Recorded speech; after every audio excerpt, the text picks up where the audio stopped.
Bureaucracy. It's a word that inspires confidence, right? Or maybe just headaches. And that's not just from memorizing all of the ABC agency names. You know, this isn't how our government always worked. So it's worth asking, what exactly is the bureaucratic state? How did it develop? And does it actually work for the best interest of Americans? Let's break it down. Fully understanding the rise of the bureaucratic state will require a journey through American history. But first, let's review some basic civics. The U.S. Constitution set up three branches of government: the legislative branch, which creates laws, the executive branch, which executes or carries out laws, and the judicial branch, which arbitrates the law. Notice that each branch has a separate role, and that only one was given authority to make the laws. That's because the legislative branch, Congress, is the branch most directly accountable to the American people. If the people disapprove of their legislators' job performance, they can vote them out and replace them with someone they think will pass better laws. Makes sense, right? Now under the executive branch, you've got the president, the vice president, and those are really the only offices the Constitution specifies. Article 2, Section 2 states the president can appoint ambassadors and other positions, and also acknowledges the existence of principal officers in each of the executive departments. Officers and departments that the Constitution says nothing more about. I realize it's not much to go on. As the first president, George Washington had a lot of leeway in developing his branch, selecting his 4 principal officers and grouping them all into an advisory board called the Cabinet. None of it specified by, but all of it within the bounds of, the Constitution. Going forward, the executive branch continued this basic framework established by Washington, but a later president came along to influence how that framework would be staffed. Andrew Jackson entered the presidency as an enthusiastic supporter of patronage, also known as the spoils system. This system held that those who adamantly supported the president's election and his party were given appointments to political office throughout all levels of government as a reward for their loyalty. As to whether these people had any qualifications or even desire to do a good job, well, that didn't matter.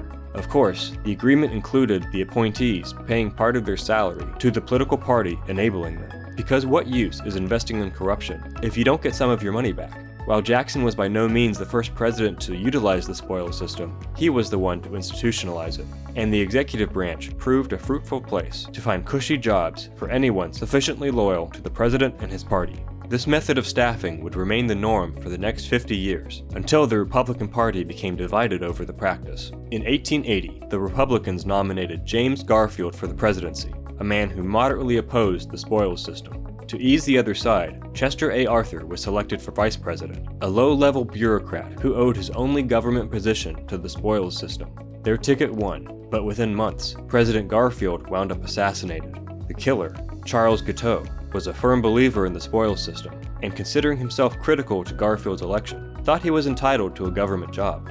No one else seemed to agree, so Guiteau thought if he killed President Garfield, spoils advocate Arthur would then appoint him to federal office. That's not how it works. That's not how any of this works. Yeah, so following Guiteau's execution, now President Arthur shocked everyone by doing a 180 and leading Congress to pass the Pendleton Act, which instituted the Civil Service Commission as a way to staff government jobs based on merit, rather than patronage. It also made it very difficult to fire federal employees for political differences. While reform was necessary to root out corruption, this also unintentionally cleared the way for a coming paradigm shift. Just 4 years later, in 1887, college professor Woodrow Wilson published his essay, The Study of Administration. Influenced by primarily German political philosophy, Wilson believed it was necessary to blur the lines between the branches of government and set up an administrative state able to both create and execute laws. This administration would need to be further removed from accountability to the public, and instead simply be run by expert bureaucrats. He resented that, when it came to implementing such a vision,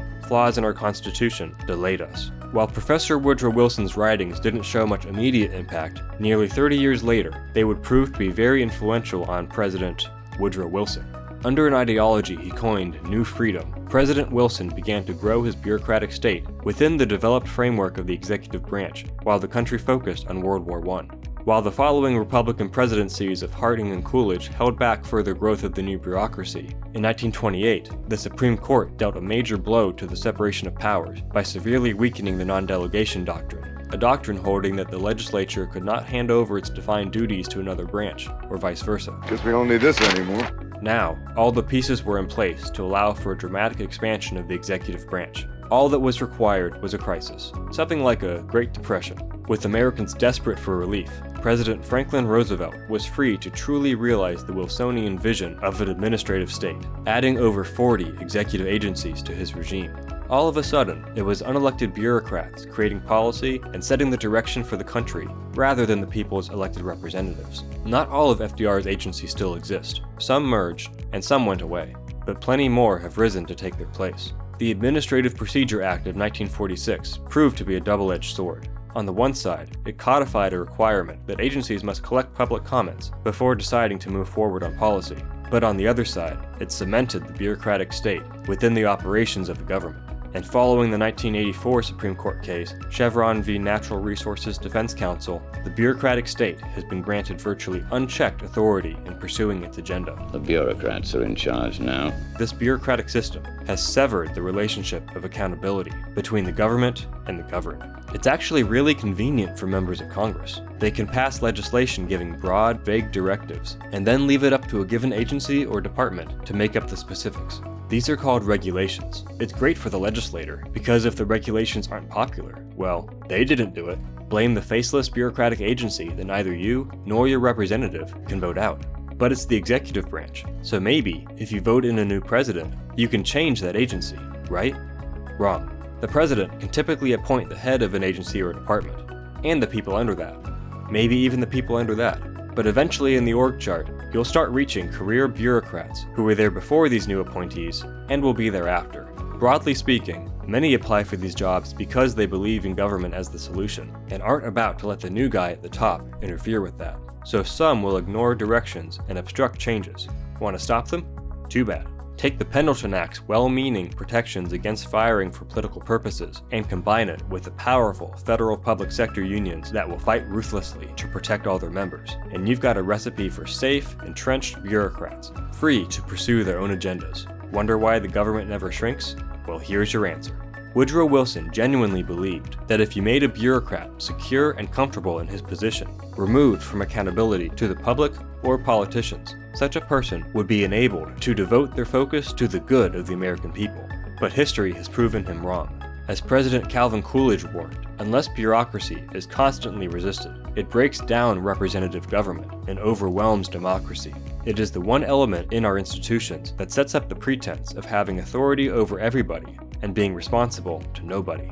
We need to work towards shrinking the bureaucratic state and actually make it accountable to the American people, because it's become clear that the regulators need to be regulated.